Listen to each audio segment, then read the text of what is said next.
하시겠습니다. 사랑과 자비가 많으신 아버지 하나님, 저희들 정말 작고 큰 여러 가지 어려움들이 많은 세상이었지만 저희들에게 이렇게 시간을 떼어주셔서 안식일을 제정해 주시고 이 시간의 성소 속으로 저희들을 초청해 주시니 감사합니다. 아멘. 저희들 정말 세상에 속한 모든 것들을 잊게 하시고 정말 하늘 보좌에서 저희들과 함께 하시는 우리 주님으로 인해서 저희들의 마음속의 근심과 마음속의 어려움, 그리고 육체적인 어려움과 여러 가지 또 외로움 이런 것들을 다 떨쳐버리고 주님만을 만나는 귀한 시간이 되게 도와주시옵소서. 아멘.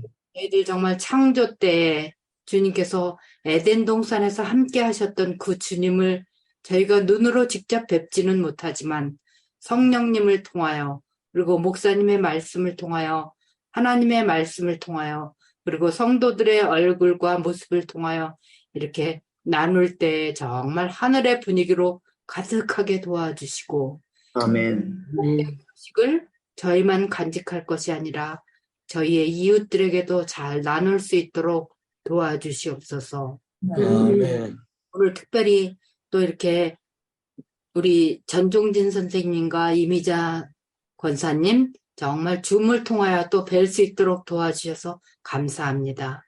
아멘. 주님께서 특별히 사랑하셔서 이 진리 가운데로 인도하실 줄 저희들은 믿사오니 정말 저희들 감사한 마음으로 함께 하늘까지 갈 수 있는 그런 기쁨을 나누게 도와주시옵소서. 네.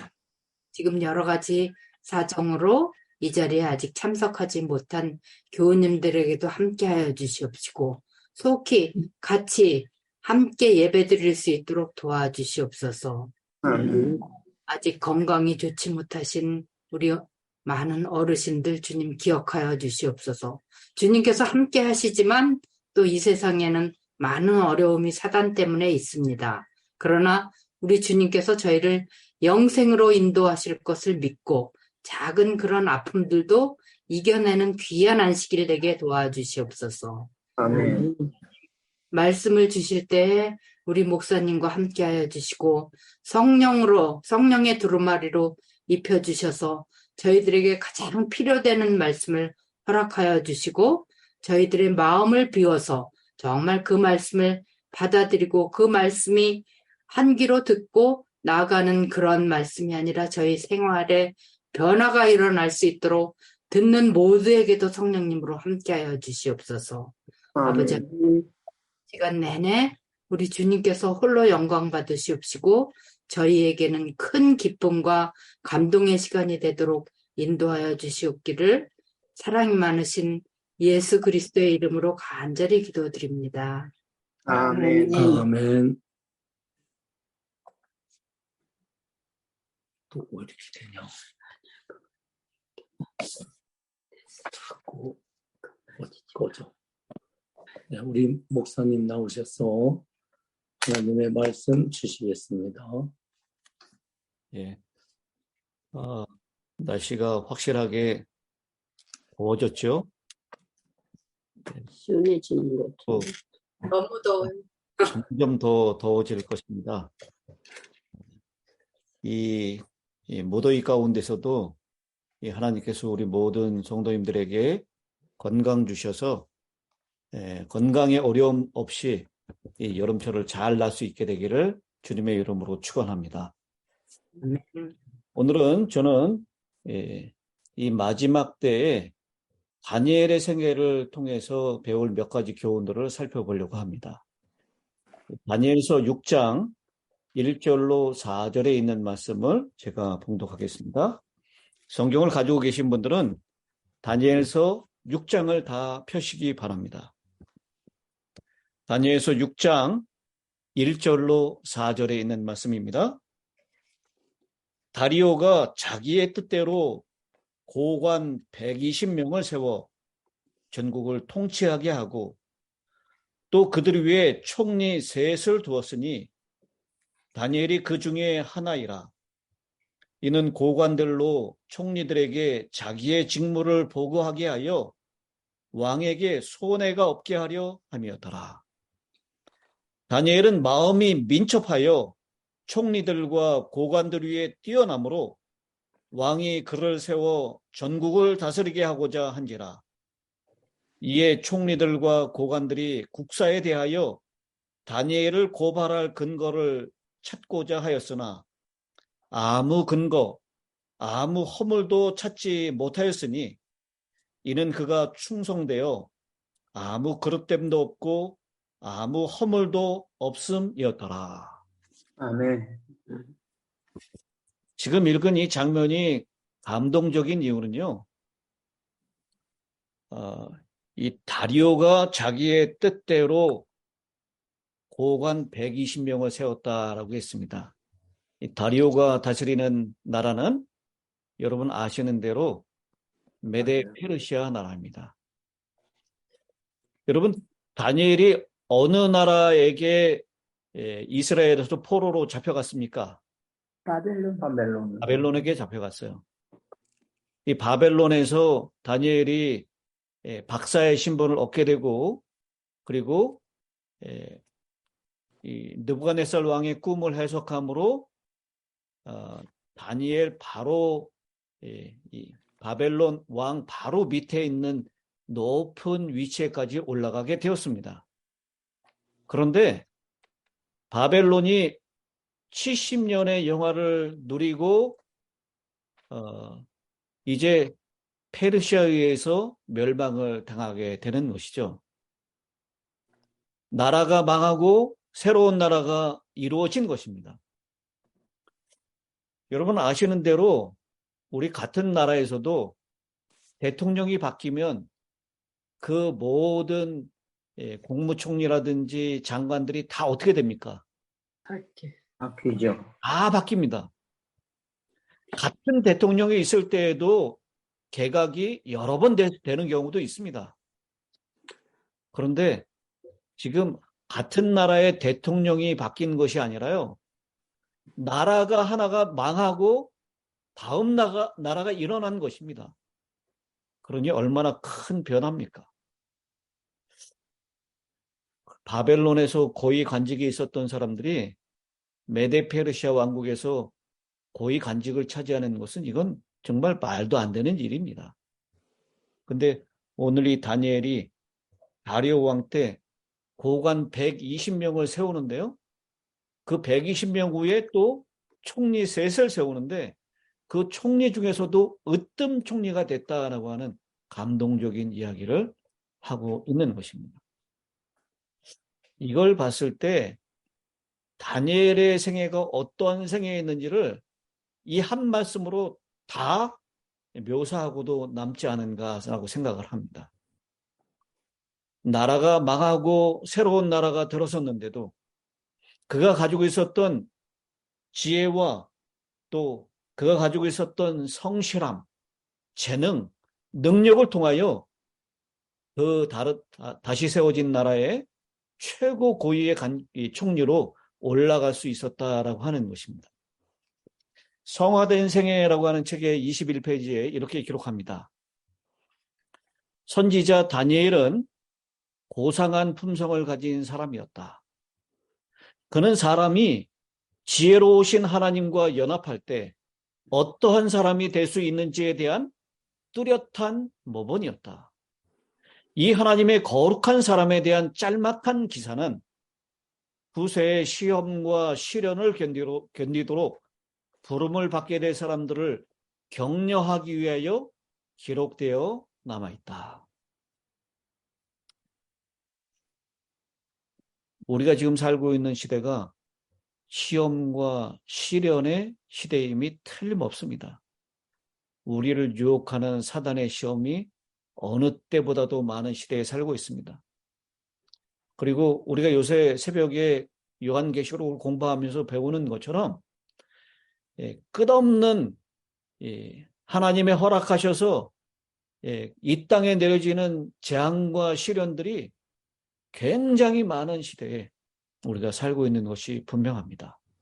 그런 때에 그 시험과 시련을 견디도록 다니엘이 그 생애의 모본으로 우리에게 제시되었다라고 하는 것입니다.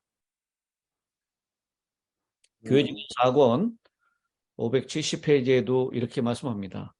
만약 사람이 하나님을 그의 힘으로 삼고 그가 갖게 되는 기회와 특권을 잘 이용하면 이 세상에서라도 어떤 사람이 될 수 있는가를 보여주는 좋은 모본으로 다니엘의 생애를 주셨다. 이 다니엘의 생애는 참으로 우리에게 귀감이 되고 모본이 되는 생애였습니다. 더군다나요, 다니엘이 바벨론 왕을 섬기게 하려고 이방인의 궁정에 데려감을 당할 때가 겨우 몇 살 때였습니까? 7세. 7살. 예. 우리 이 교회 증언에 있는 표현에 의하면 그가 겨우 18살 때였다라고 얘기하고 있어요.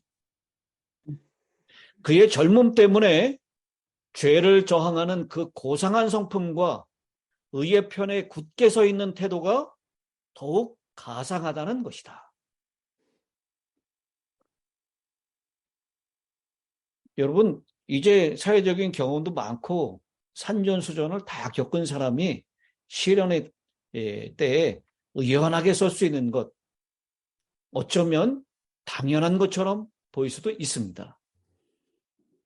왜냐하면 그런 시련과 고통들을 많이 경험해봤던 사람이기 때문에, 그런 것을 충분히 겪었던 사람이었기 때문에, 여기 계시는 어르신들의 거의 대부분은 아마 전쟁을 다 경험하셨을 것입니다. 6.25 전쟁. 여기 계신 분들 가운데 세계 2차 대전을 경험하신 분은 안 계시는가요? 예, 우리 노장로님이 손을 번쩍 드시네요. 전쟁을 경험했어요. 그 전쟁통에서도 살아났어요. 그러니 그런 그 험악한 환경에서도 살았으니 이제 웬만한 것에는 끄떡 안 할 수도 있다라고 그렇게 이해할 수 있습니다. 그런데 여러분, 다니엘은 불과 18살에 고국을 떠나서 이방 바벨론의 포로로 끌려갔습니다.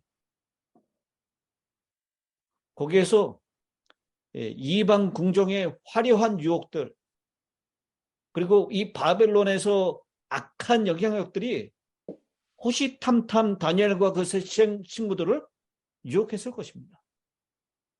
그런데도 불구하고 죄를 저항하는 그 고상한 성품, 의의 편에 굳게 서 있는 태도, 이것은 젊은 나이에 그들이 그것을 경험했기 때문에 더욱 가상하다라고 그렇게 표현하고 있는 것입니다.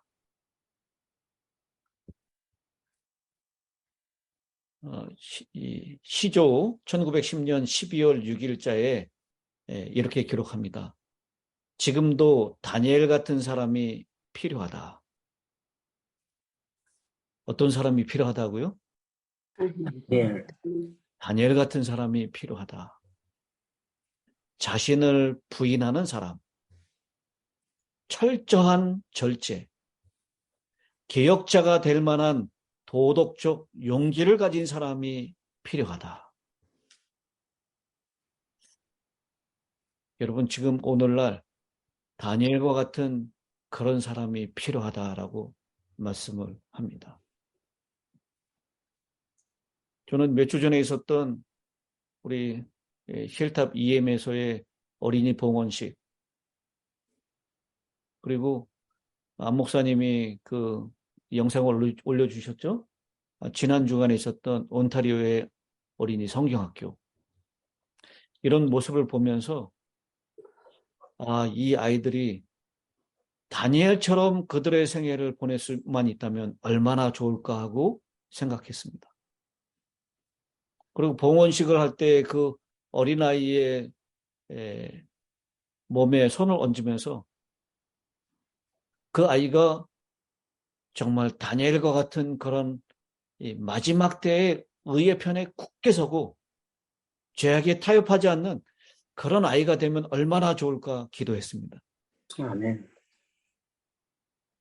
뿐만 아니라 우리 힐탑에 지금 뭐 18살보다 훨씬 더 많은 나이가 됐지만요. 그들도 힐탑에 있는 청년들, 영어돌트 그룹들이 이 마지막 때에 다니엘처럼 우뚝 서는 사람들이 되면 얼마나 좋을까. 그들을 위해서 우리가 더 많이 기도하고 투자해야 되겠다라고 생각을 했습니다. 뿐만 아니라 오늘 이 자리에 모이신 우리 모두가 다니엘은 젊었을 때뿐만 아니라 거의 8, 90이 됐을 때 노년의 시대에도 그 고상함을 잃지 않았다라고 했습니다. 그의 긴 생애는 주님을 위한 고상한 봉사의 연속이었다라고 얘기했습니다. 그렇기 때문에 오늘 우리 모두가 그리고 제 자신이 이제라도 다니엘처럼 생애할 수 있으면 얼마나 좋을까라고 하는 바람이 있습니다. 우리 다니엘을 찬미한 찬양이 하나 있는데요. 우리 같이 그 찬양을 한번 같이 부르고 오늘 말씀을 이어가도록 하겠습니다. 이 찬미가의 656장입니다. 타향에서 살 때에. 이 가사를 잘 음미하시면서 함께 부르시겠습니다.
목사님 뮤트 되셨어요.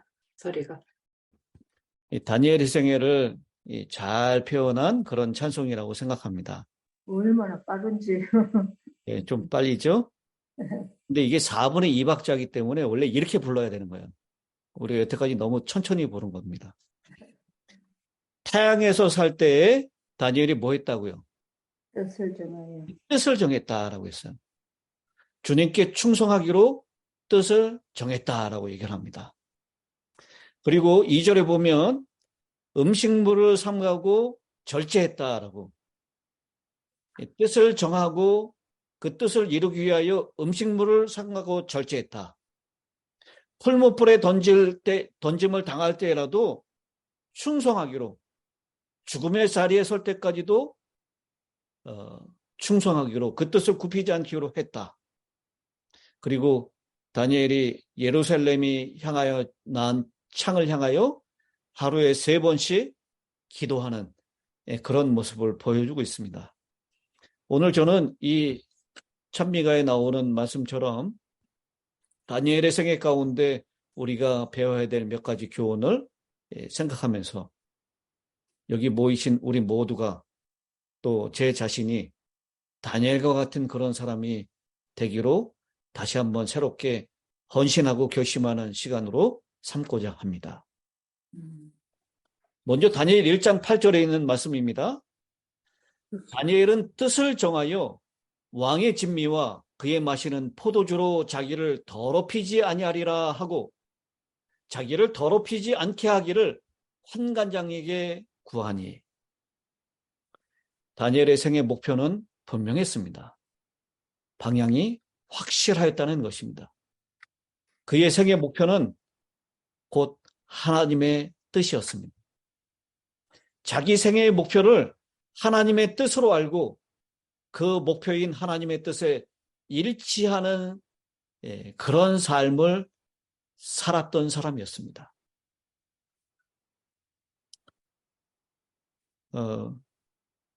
우리 목적이라고 하는 것은 좀 추상적일 수 있지만요. goal이라고 하는 목표는 굉장히 구체적이어야 합니다. 기독교인은 목적을 갖기보다는 목표를 갖고 살아가는 사람들입니다. 그래서 예수님께서도 마태복음 6장 33절에 너희는 먼저 그의 나라와 그의 의를 구하라. 그리하면 이 모든 것을 너희에게 더하시리라 라고 했습니다. 그의 나라, 그의 의, 이게 우리 그리스도인들이 최우선으로 삼아야 될 목표인 것입니다.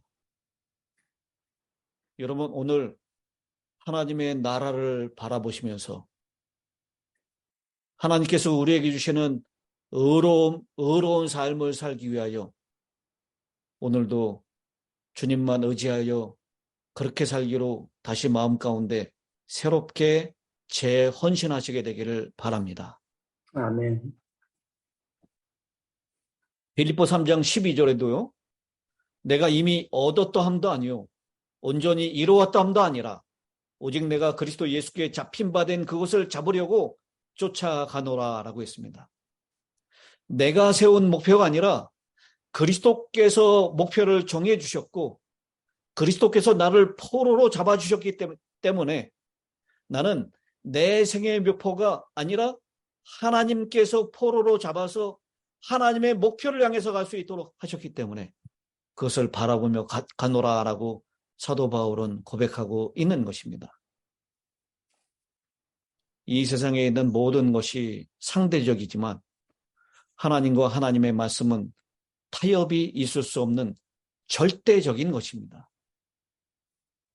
여러분, 이 말씀에 아멘 하실 수 있겠습니까? 예. 아멘. 이 세상에 있는 모든 것은 다 상대적이에요. 어떨 땐 이것이 맞다가 어떨 때는 저것이 맞을 수 있습니다. 그때는 틀렸는데 지금은 맞을 수 있습니다. 그런데 하나님과 하나님의 말씀은 타협할 수 없는 절대성이 있습니다. 이 하나님의 말씀에 목표를 두고 여기에다가 뜻을 정하며 다니엘은 살기로 결심했다라는 것입니다. 오늘 우리도 다니엘처럼 이 목표에서 이탈하지 마시게 되길 바랍니다. 아멘. 우리 재림교회 성도들, 재림 성도들은 주님 뜻대로 살기로 결심하고 주의 재림의 날까지 그 뜻을 변하지 않기로 결심한 사람들입니다. 주님 뜻대로 살기로 했네. 이 결심이 오늘 이 저녁에 저와 여러분의 결심이 되기를 간절히 바랍니다. 아멘. 두 번째, 다니엘 6장 10절에 다니엘이 이 조서에 어인이 찍히는 것을 알고도 자기 집에 돌아가서는 그 방에 예루살렘으로 향하여 열린 창에서 전에 행하던 대로 하루 3번씩 무릎을 꿇고 기도하며 그 하나님께 감사하였더라. 다니엘은 비록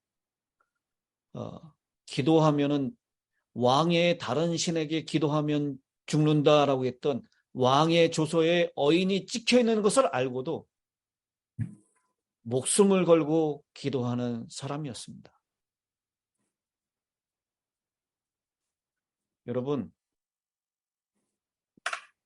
오늘날 만약 기도하다가 걸리면 벌금을 엄청나게 물린다라고 한다면 많은 사람들이 숨어서 기도할까요?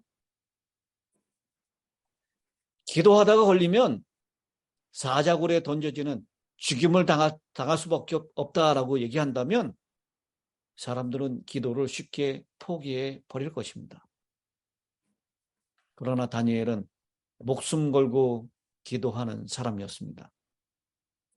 기도 안 하고 사는 것보다 기도하고 죽는 것이 낫다라고 하는 사상을 가진 사람입니다. 아멘. 교회증언 7권 243페이지에 기도는 그대의 능력의 근원임을 기억하라. 성급한 기도를 드린 뒤 소홀히 여겨지거나 잊혀지게 될까봐 염려하는 사물을 돌보려고 급히 달려나가는 일꾼은 성공을 거둘 수 없다. 그는 다만 급하게 하나님을 조금 생각하였을 뿐이다. 그는 육신적, 영적 능력을 새롭게 하기 위하여 주님을 생각하고 기도하고 기다리는 일에 시간을 쓰지 않는다. 그는 곧 지쳐버린다. 그는 하나님의 영에 고상하게 하고 고무시키는 감화를 느끼지 못한다.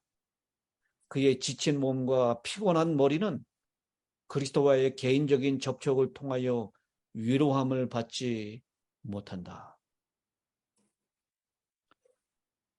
여러분, 요즘 너무 피곤하고 너무 지쳐 있습니까? 오늘 저는 이 말씀을 읽으면서 제 자신에게 그렇게 적용해 봤습니다. 제가 너무 피곤하고 지쳐 있어요.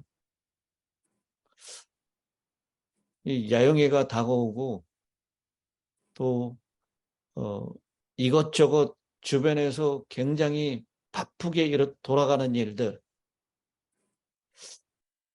그리고 바쁘다 그러니까 왜 이렇게 여기저기서 전화 오고 회의하자고 하는 사람들이 더 많아지는지 모르겠어요. 지쳐있고 피곤한데요. 그 지쳐있고 피곤한 이유를 바로 그리스도와의 개인적인 접촉을 통하여 위로함을 받지 못하기 때문이다. 단적으로 얘기해서 은밀한 개인적인 기도가 부족하다라고 말씀을 하고 있습니다. 여러분, 다니엘이 얼마나 바쁜 사람이었을까요? 아까 다니엘이 총리 3명 중에 으뜸이다라고 했는데 그 밑에 이 고관이 몇 명이 있었다고요? 네, 그 밑에 고관이 120명이 있었다 그랬어요. 아마 다니엘이 그 넓은 페르시아 제국을 다스리는 동안, 이 바벨론 때도 그랬고요. 페르시아 제국을 다스리는 동안 정말 바빴을 것입니다. 눈코 뜰 데 없었을 것입니다. 그리고 다니엘의 성격상 이렇게 대충대충 해결하는 성격이 아니에요. 무엇을 하든지 주님께 하듯이 정말 성심을 다해서 했을 것입니다. 그러니까요, 얼마나 그 국사에 바쁘고 힘들었을까 한번 생각해 보시기 바랍니다. 그런데 그 다니엘이 그렇게 바쁜 중에도 더군다나 이제 30일 동안은 이 왕 외에 다른 이름으로 기도를 하는 사람은 사자굴에 던져놓는다라고 하는 이 조서의 어인이 왕의 도장이 찍혀있는 것을 알고도 예루살렘을 향하여 그는 하루에 3번씩 그 창을 향하여 예루살렘을 향해서 기도했다라고 하는 것입니다. 그 기도를 통하여 그는 힘을 얻었을 것입니다. 교회증언 6권 298페이지에 그대는 하루 3번의 감동적인 기도를 드리기 위해 무릎을 꿇어야 한다라고 했습니다. 오늘 이 다니엘과 같이 그리고 성경에 나오는 많은 믿음의 영웅들 같이 우리도 하루에 3번씩 그리스도와 개인적으로 접촉하는 기도의 시간을 꼭 띄워놓기로 오늘 이 시간에 다시 한번 결심해 주시게 되기를 바랍니다. 아멘. 개인이나 교회가 가정이 기도할 때 틀림없이 역사가 일어납니다. 누구라도 기도할 때 예수님의 권세를 갖게 되고 하늘로부터 오는 능력을 힘입게 될 것입니다. 초대교회 최초의 모임은 기도 모임이었습니다. 사도행전 1장 14절에 여자들과 예수의 모친 마리아와 예수의 아우들로 더불어 마음을 같이하여 전혀 기도에 힘쓰니라. 이 기도했을 때 결국 오순절 날에 하늘로부터 급하고 강한 바람 같은 소리가 있어 이 각 사람에게 성령이 충만하게 임했던 역사가 일어날 수 있었던 것입니다. 기도하는 다니엘을 바벨론의 찬란한 유혹들이 넘어뜨리지 못했습니다. 무릎을 꿇고 기도하는 자는 비틀거릴 수 없습니다. 무릎을 가장 잘 꿇는 자가 가장 잘 서 있는 자입니다. 아멘. 조지 메레디스는 이렇게 말했습니다. 기도한 후에 더 나은 사람으로 일어서는 사람은 기도를 응답받은 사람이다. 사랑하는 실탑의 성도 여러분, 우리도 더 열심히 기도하십시다. 아멘. 현재 찬란한 죄악의 유혹이 우리를 쓰러뜨리지 못하도록 기도하시게 되길 바랍니다. 기도는 실증을 필요로 하지 않습니다. 기도는 실행을 필요로 합니다. 기도는 만능이며 기도는 놀라운 것이며 기도는 만사를 변화시킵니다. 오늘 다니엘의 법언을 따라서 평생을 기도하며 사시는 저와 여러분이 되시게 되길 바랍니다. 아멘. 마지막 세 번째 다니엘의 생애 가운데 우리가 배워야 될 교훈은 656장 아까 그 찬송에는 그게 나와 있지 않았어요. 거긴 기도도 나와 있고 뜻을 정한 것도 나와 있고 또 절제하는 것도 나와 있는데요. 이 다니엘이 그거에 못지않게 하나님의 말씀을 열심히 연구하는 사람이었다라는 것입니다. 다니엘 9장 2절에 있는 말씀입니다. 곧 그 통치 원년에 나 다니엘이 서책으로 말미암아, 이 서책은 성경을 얘기합니다.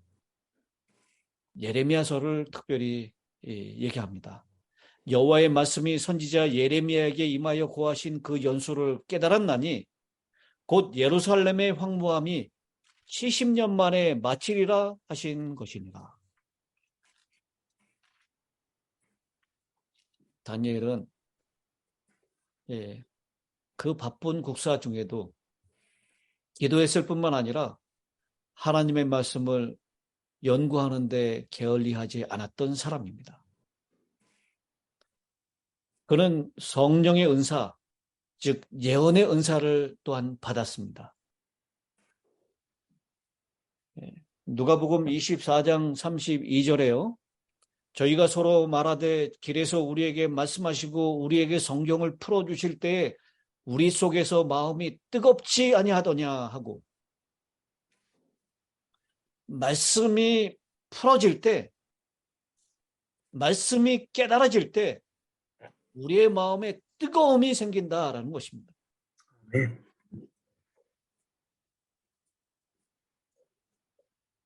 다니엘은 가슴이 뜨거운 사람이었습니다. 그 차디차고 냉혹한 정치세계. 여러분, 여기 계신 분들은 정치를 안 했기 때문에 그 정치의 냉혹함을 잘 이해하지 못할 것입니다.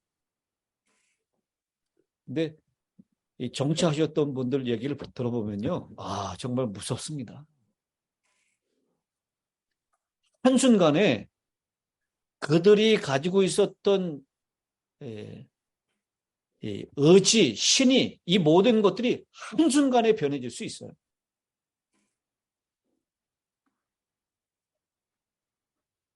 제가 대학 때 이 친구네 집에 갔는데요. 그 친구 아버지가 얼마나 무서운, 이렇게 딱 베개에도 이렇게 바늘 하나 안 들어갈 것 같아요. 얼마나 무서운 분인지 몰라요. 근데 그분이 그 친구 아버님이 정치하시는 분이었어요. 얼마나 날카롭고 얼마나 강직한지 그 얼굴 표정에서 말투에서 그 모든 것이 다 증명이 돼요. 그런데요, 그분이 속해 있던 당이 다른 당하고 합쳐지니까요, 그 강직하고 평생을 굽히지 않았던 그 신조라고 할까요? 그것을 하루아침에 바꾸시더라고요. 제가 그 모습을 보면서 아주 깜짝 놀랐습니다. 정치인들의 배신, 조직에서 버림을 당했을 때 그것은 우리가 상상하는 그 이상일 것이라고 생각을 합니다. 물론 이 사람이 사는 모든 것이 다 정치이기 때문에요. 이 교회 안에도 정치가 있고 가정에도 정치가 있고 우리 친구 사이에도 다 정치는 있습니다. 그런데 전문적인 정치인들의 그 쓰라림, 그거하고는 우리가 상대가 안 될 거라고 생각을 해요. 여기 오늘 다니엘 6장에 있는 본문에도 보면요, 다니엘의 흠을 찾기 위해서 우리 아까 읽었었죠? 다니엘 6장 다시 한번 보겠습니다. 4절. 이에 총리들과 고관들이 국사에 대하여 다니엘을 고발할 근거를 찾고자 하였으나, 여기 왜 다니엘을 고발할 근거를 찾으려고 합니까? 이 다니엘이 이 페르시아인이 아닌데 불구하고 총리 가운데서도 가장 높은 자리에 차지했어요. 같은 민족끼리라도 시기하고 질투하면 그들을 끌어내리는 것이 정치인들의 생리입니다. 근데 더군다나 망한 나라에 바벨론 국민도 아니고 바벨론에게 포로 잡혀 끌려왔던 이스라엘 민족이었고, 그 바벨론이 망하고 페르시아가 다시 정권을 잡았는데도 불구하고 여전히 높은 자리에 있었기 때문에 시기와 질투의 대상이 될 수밖에 없었습니다. 그래서 이 다니엘의 국사에 대해서, 일하는 것에 대해서 어떻게 하든지 꼬투리를 잡아서 그를 고발하려고 했지만 그런 것이 없었다라고.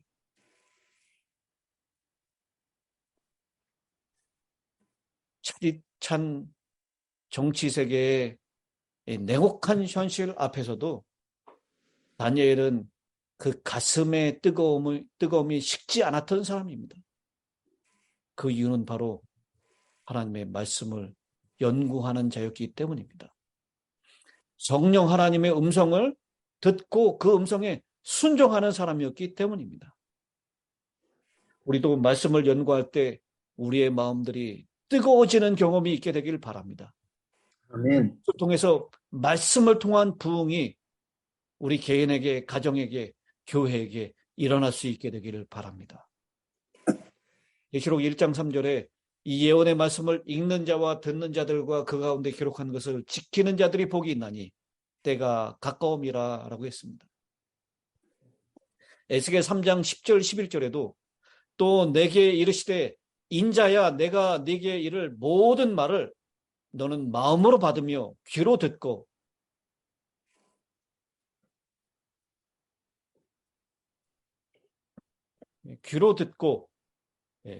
사로잡힌 내 민족에게로 가서 그들이 듣든지 아니 듣든지 그들에게 고하여 이르기를 주 여호와의 말씀이 이러하시다 하라.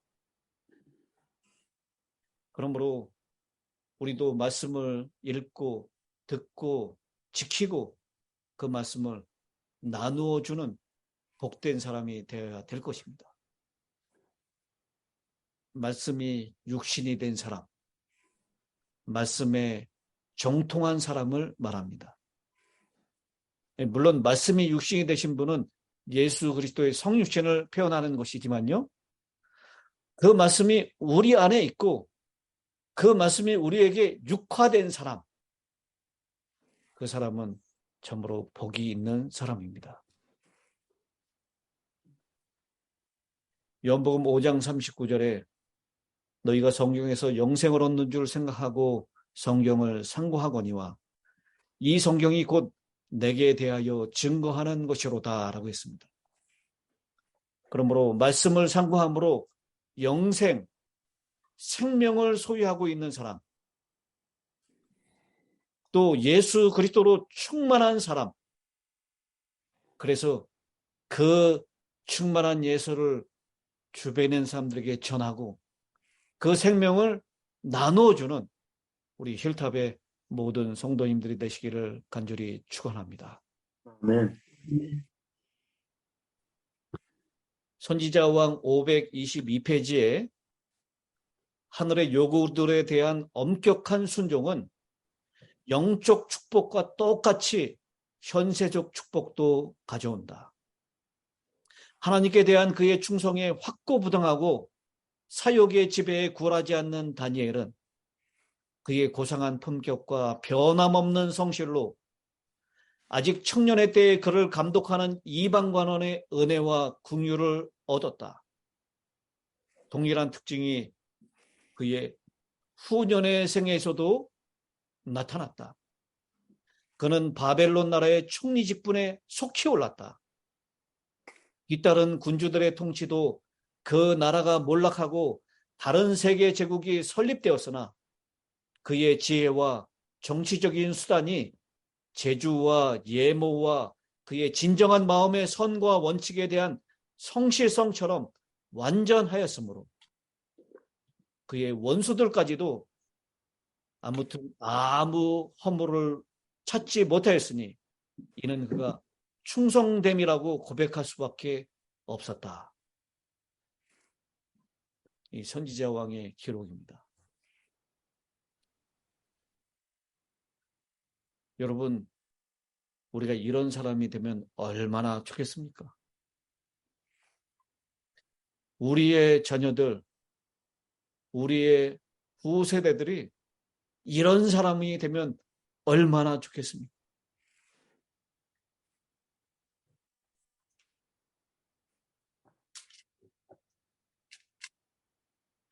참, 이게 인간의 노력과 인간의 재주로 이루어지지 않는다는 것을 우리는 분명히 압니다. 다니엘도 우리와 똑같은 성정을 가지고 있는 사람입니다. 그러나 그가 하나님의 뜻을 자신의 목표로 삼고 뜻을 정하여 모든 일에 절제하는 삶을 살기로 결심했을 때 주님께서 그를 그렇게 꼴지어 나가셨습니다. 그리고 기도 안 하고 사느니 기도하고 죽겠다라는 정신으로 주님과 개인적으로 교제 나누는 그 시간을 실행하는 삶을 살았을 때 다니엘은 그렇게 변화된 사람으로 설 수 있었습니다. 그리고 하나님의 말씀을 연구함으로 그 마음이 뜨거워지는 경험, 성령 충만의 경험을 경험하게 됐을 때 그는 한순간도 비록 원수들이라 할지라도 아무 허물을 찾지 못하는 그런 사람으로 하나님께서 세워주셨습니다. 오늘 다시 한번 하나님의 목표가 나의 목표가 되도록 뜻을 정하시게 되길 바랍니다. 아멘. 그리고 기도의 사람, 말씀의 사람이 되어서 제2의 다니엘, 제3의 다니엘이 우리 중에 일어나게 되길 바랍니다. 아멘. 그리고 이런 모습을 보면서 우리의 자녀들과 후손들이 또 다른 제4, 제5의 다니엘로 이 마지막 시대에 우뚝 설 수 있게 되기를 바랍니다. 오늘 말씀을 마치면서 제가 좋아하는 영감의 글을 읽고 오늘 시간을 마치도록 하겠습니다. 교육에 있는 말씀입니다. 세상의 가장 큰 결핍은 곧 인물의 부족이다. 그 인물이란 매매되지 않는 사람, 저희의 심령 속이 진실하고 정직한 사람, 죄를 그대로 죄라고 부르기를 두려워하지 않는 사람, 마치 나침반의 바늘이 틀림없이 남북을 가리키듯이 양심이 그 의무에 충실한 사람, 비록 하늘이 무너질지라도 옳은 일을 위하여 굳게 서는 그런 사람들이다.